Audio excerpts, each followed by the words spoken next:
So we are back with a brand new episode of Walkin' and Talkin' with Tim, and today's guest is Laura Houston, and Laura is the executive director for the Animal. I want to say it wrong. You say. I know. Animal Welfare Association. I think I got rabies today. So the Animal Welfare Association in Voorhees, right? Voorhees. So, yep. So this is the most popular English teacher you're ever going to meet. That's true. That's true. That's how I started. So English teacher to shelter. Exactly right.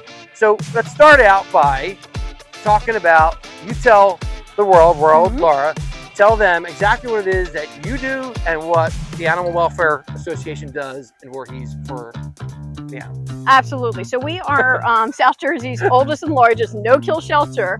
But we tell people all the time we're so much more than a shelter. That's a big deal. You know, it is. We've been around for 77 years. We were started by 4 women rescuing what they called baby animals in their living rooms. So that's how they started. I did not know that.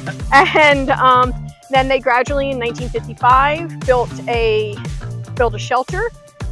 We were the first low-cost spay-neuter clinic in South Jersey, and we have been no-kill for more than a decade now. Right. So we were also one of the first shelters to go no-kill in this area. Wow. So it's hard to do. You know, it's expensive. It's expensive. We'll give you the link as we're getting done. Yeah, exactly. I do a lot of fundraising, all run off of private donations. No government funding at all. So it is, but you know what? It's worth it when you realize the impact that animals have on people. Oh God, yeah. You know, we were talking about pets. Everybody talks about, you know, everybody has pets or has. My dog comes to work every day. Yeah, I mean, animals are family. They're part of our community. They're part of our homes, and that's why it's so important. And it's there's a lot of work in what we do, but at the same time, it's gratifying. To be able to find homes for homeless animals is 100% gratifying. So what we didn't know about each other is that we grew up probably just a mile or so from each other. So I'm from National Park, you're from West Deptford. Yep. You lived over by Barlow. I actually lived over by Simpson. Right. So, exactly. I mean, actually, it's not even a mile. Probably half a mile away. Half a mile. So, and we probably saw each other at Bill and Eileen's 100 times. 100 times. If not more. Or riding my bike down to the river. Yep. Let's even look at this. Watch this. Little 360. Look at that plane. Look how low that guy is. Do I have him? Is he in there? I don't know if I got it, but man, that's such a great view. We're at Red Bank Battlefield, we like to come to, and today's a great day because it's a beautiful day. You said it. It was like the perfect day. It's a stunning day. A stunning day. Great day to walk your dog. That's a great day to walk your dog. I love it. So you went to West Deptford High School, and you told me I talked about I was in the band, and you said you were in the band. I was in the band. So you were a baton twirler. I was a baton twirler. So I was in the band front. But, you know, I was in the band front. But it was such a great experience. It was a chance to be camaraderie. Yeah, camaraderie, part of a community. It was a lot of fun. There's cavalcades. And the cavalcades were so much fun. You froze your butt off. Exactly. It was just so much fun. Exactly. I still think I don't have feeling in my legs from freezing my legs off then, but that's okay. Those were the days. Yeah, but you know what? It was a great. I love the community. Still live here, and I was happy to be part of that. Yeah, I mean, listen, I loved it too. They called me a band geek, but you know what? When I got out of high school, I was playing in rock and roll bands. I was playing all over the city and that kind of stuff, and so it worked out, right? Yeah. You know, you got to put up with the pain at first, right? Yeah. And then it pays off later on in life. So then you went to Rutgers. I did. To be a teacher, an English teacher. I did. Or should I say for English? I did. So I went to Rutgers Camden, stayed local, and did both my undergraduate and graduate degrees at Rutgers Camden in English. So if you need to talk about, Renaissance literature and Shakespeare and anything, got it. It's all there. I'm really good at trivia. She speaks really well too. Her dictation is crazy. Really good at trivia. Yes. And I taught in Camden County, Burlington County. I taught on the college level for about a decade. And then I met somebody at a party. And that's how all the best stories start. I met somebody at a party. The next thing you know. But I had always loved animals and loved conservation. Um, Well, let's tell them where it went. Next thing you know, you're at Philly Zoo. I met somebody at a party who worked at Philly Zoo and said, hey, we have an education department. I think you might like it. So I started part-time as a hobby. I figured, it'd be a fun hobby. Yeah. I'll do it. Loved it, and ended up spending 16 years there. Eventually running all their public programs and education programs and training, and it was a great career. I got a chance to, feed hippos and, hold owls and snakes, and, It had to be so much fun. It was. It was a lot of fun, and I bet it was hard work though. Oh yeah, absolutely, because it's Physical. It's physical. It's a lot of physical work. Elements. And you're also working with all these different animals. You've got to, working with an owl is very different than working with a snake, than working with a porcupine. So you have to learn all of those different things. Plus, you needed to know, all about all the animals. There's 300 animals. You needed to know. How much can you know? I mean, I don't know. Their names, what they eat, where they're from. Oh, God. And, you had all that in your brain. Again, another great trivia category. For you. And August put in your brain. But it was, life has put me on a path where I had such an incredible opportunity there, and it was such an amazing job that then, led me to where I am today, which, I love my job. I can't, there's nothing I don't love about my job. Well, maybe some spreadsheets. But, well, yeah. And then, so the Philly Zoo took you to, what's it, one more zoo? Yeah, it took me to Elmwood Park Zoo in Norristown, PA. Right. And if you've never visited, they are I've never been there. Yeah, they are an amazing boutique zoo. So they're smaller than Philly. Yeah. But you have a greater chance to connect with the animals and the people because they are smaller. Yeah, they're an amazing John Mulaney says they're not in the thing. They're not in the inside part. Not in the inside part. Yeah, exactly. Yeah, but they and they have some you have opportunities to feed giraffe, you can feed bison, but they're a really approachable zoo, which is terrific. So I was 5 years there as well. Yeah, it's pretty wild. Yeah. And then I had an opportunity to join Animal Welfare Association. I almost called it American. That's what happened to me. That's what happened to me. It's okay. It's all right. You got the A. I got the A. You got the A. I knew what it was. American started to come out of my mouth. I don't know. Well, and it's this is what happens when you don't let your kids have animals when they're younger. They end up working in zoos and then running. I'm going to rename you. You're going to be the American Animal Welfare Association. Hey, you know what? I'll take it. I don't think it sounds bad, to be honest with you. No. It's got a nice ring to it. It's got a nice ring, and as long as you come adopt from us, I'm fine. Right? But yeah, I had an opportunity to do this and really build not only a chance for people to find their best friend, but it's also a chance for us to really build a community. And that's really what we're about. We're about building that community and the connections.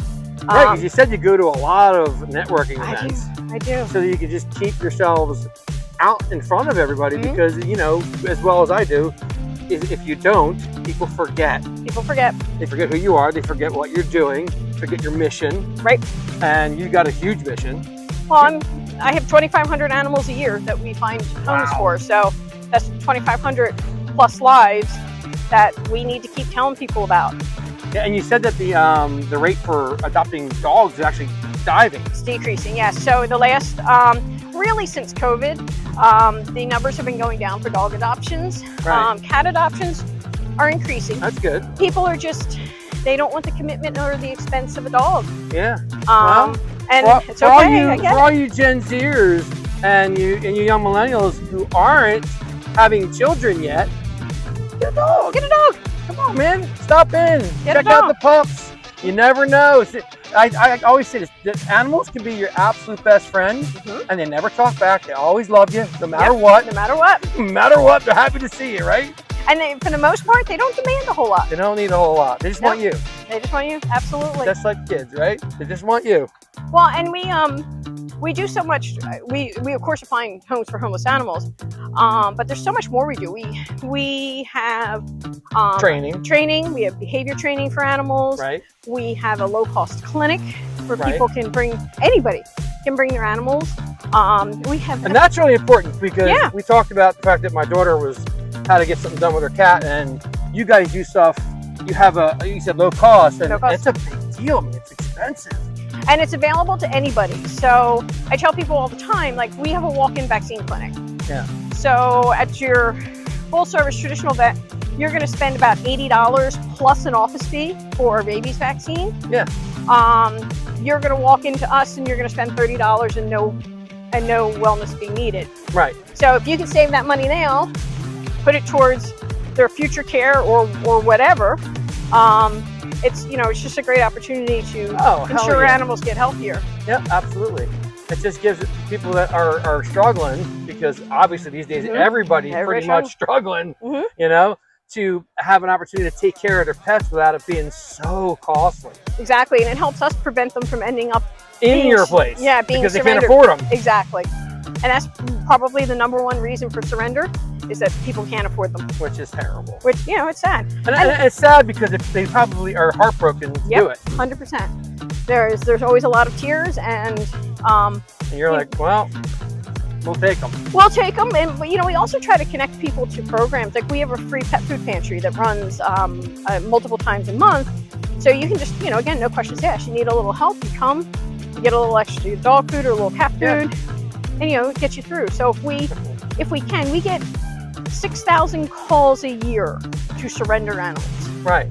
So if we can deflect some of those to whether it's a program for humans or our pet food pantry or our clinic, if we can try to connect people to keep those animals in the home, that's golden for us. Absolutely. So you said you have a brother, you have a sister, and you also have a partner, Bill. Yep. And you have led a very cool life yourself. And you talked a little bit about how both you and Bill have led some pretty cool lives and done some pretty neat stuff. But I think it's actually kind of fun. We have to at least note the fact that Bill is an announcer, one of the announcers at the Eagles games at the stadium. Exactly. So if you are in the link and you hear that voice coming from above, that is most likely him. He has been for about 10 years now. He's been one of the in-stadium announcers for the Eagles. So again, and it used to be. We are easily going to have Bill on the show. Oh yeah. Oh yeah. And it used to be. I practice my voice. I used to take the live bald eagle to the game. So I used to be on Head House Plaza with the live bald eagle, and then he would be in the stadium announcing, and we never crossed paths because I was out there with a live bald eagle. So yeah, we've been lucky that we've had some really interesting lives. Bill, if you come on, I have my own radio voice. I have my own thing, and we'll have to do a little. You have to show me what's up. There you go. I think I might be able to have some spar with you just a little bit. There you go. You'd be happy to. Have some fun. So you and Bill have been together 15 years. That's very cool. You said you travel a lot. And I said, what was your favorite destination? And it was South Africa. Just went this past May.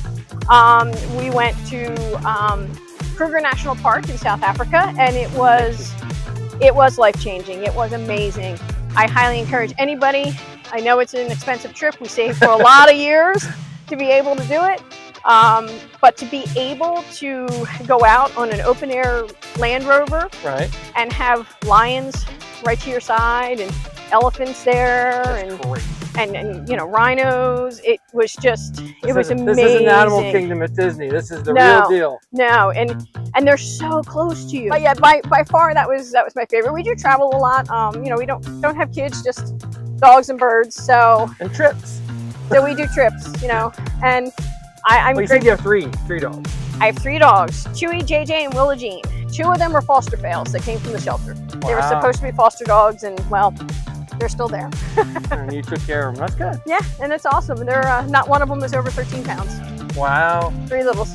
That's good. But listen, we're clicking on time here, so if people want to get a hold of you, how do they do that? You know what? Easiest way is through our website, which is www.awanj.org, or you can email us. It's real simple, info@awanj.org. And you're on all the social media. We're on all the social media. We have so many events and so many programs. Just follow us and come check us out. Come hang out. Come check out the new building, right? Yeah, we opened that new building 3 years ago. It's beautiful. Absolutely gorgeous. I've been there.